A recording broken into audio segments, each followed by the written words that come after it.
ராமாயணத்திலே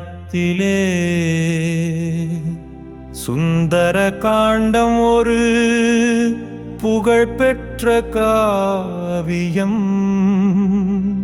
அனுமனின் ஆற்றல்களை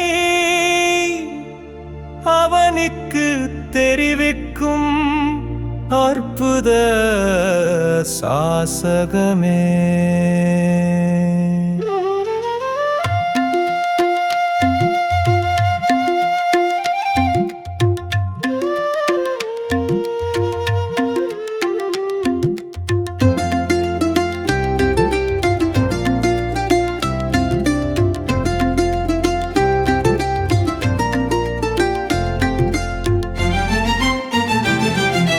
சீதையை மீட்டு வந்து ராமருக்கு உதவிடவே அங்கதன் ஜாம்பவானும் சுக்ரீவன் படை தரவே அனுமனின் தலைமையிலே வானர படையுடனே விரைந்தனரே. அடையாளமாகவே தன் விரல் மோதிரத்தை அனுமனிடம் ராமருமே கொடுக்கின்றார்.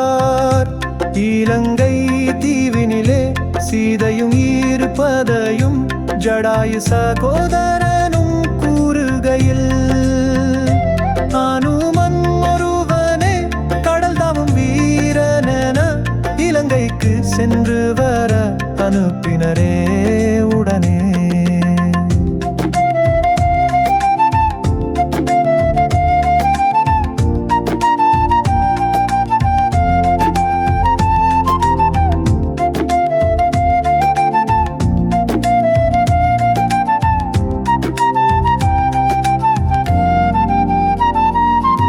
மைனாகம் உபசரிக்க அரக்கியரை வதம் செய்து சமுத்திரத்தை தாண்டியுமே இலங்கை சென்றடைந்தாரே.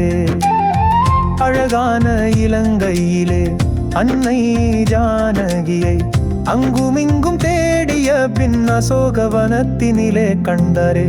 மரத்தடியில் ராமனையே தியானம் செய்யும் சீதாவையே கண்டு சித்தம் கலங்கினாரே ஆஞ்சநேயர் அனுமனுமே.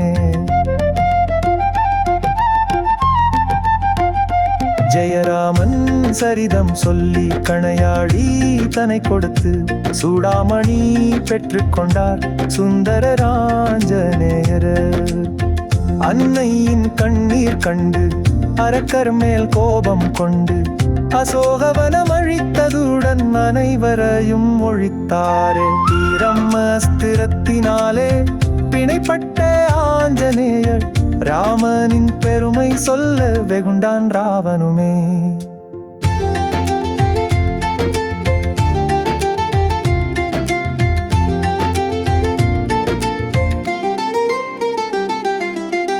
அனுமனின் செயலை கண்டு அவன் மேல் கோபம் கொண்டு வையுங்கள் தீ அவனின் வாளுக்கென்றான் ராவணனும். வாலில் வைத்த நெருப்பினாலே வெந்ததே இலங்கையுமே. அரக்கனின் அகந்த இதனை அழித்தார் அனுமனுமே. அன்னையின் கண்ணீர் கண்டு அரக்கர் மேல் கோபம் கொண்டு அசோகவனம் அழித்ததுடன் அனைவரையும் ஒழித்தாரே. ஆராத சோகத்திலே ஆழ்ந்திருந்த ராமனிடம் ஆஞ்சநேயர் வணங்கியுமே சீதையை கண்டேன் என்றார். வைதேகி வணங்கி தந்த சூடாமணியை கொடுத்ததுடன் நடந்தவை அனைத்தையுமே கூறினாரே மாருதியே.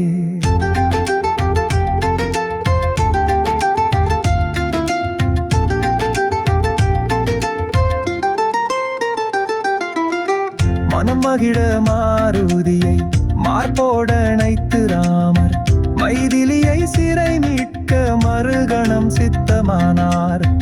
ஆழ்கடலில் அணை கட்டி அனுமானும் இலக்குவனும் அழித்திட்டாரி ராவணனை சிறை மீட்டார் சீதையையும். அயோத்தி சென்று ராமருமே அகிலம் புகழ ஆட்சி செய்தார். ராமனை சரணடைந்தோர்க்கு அவன் அருள் எந்நாளும் உண்டு.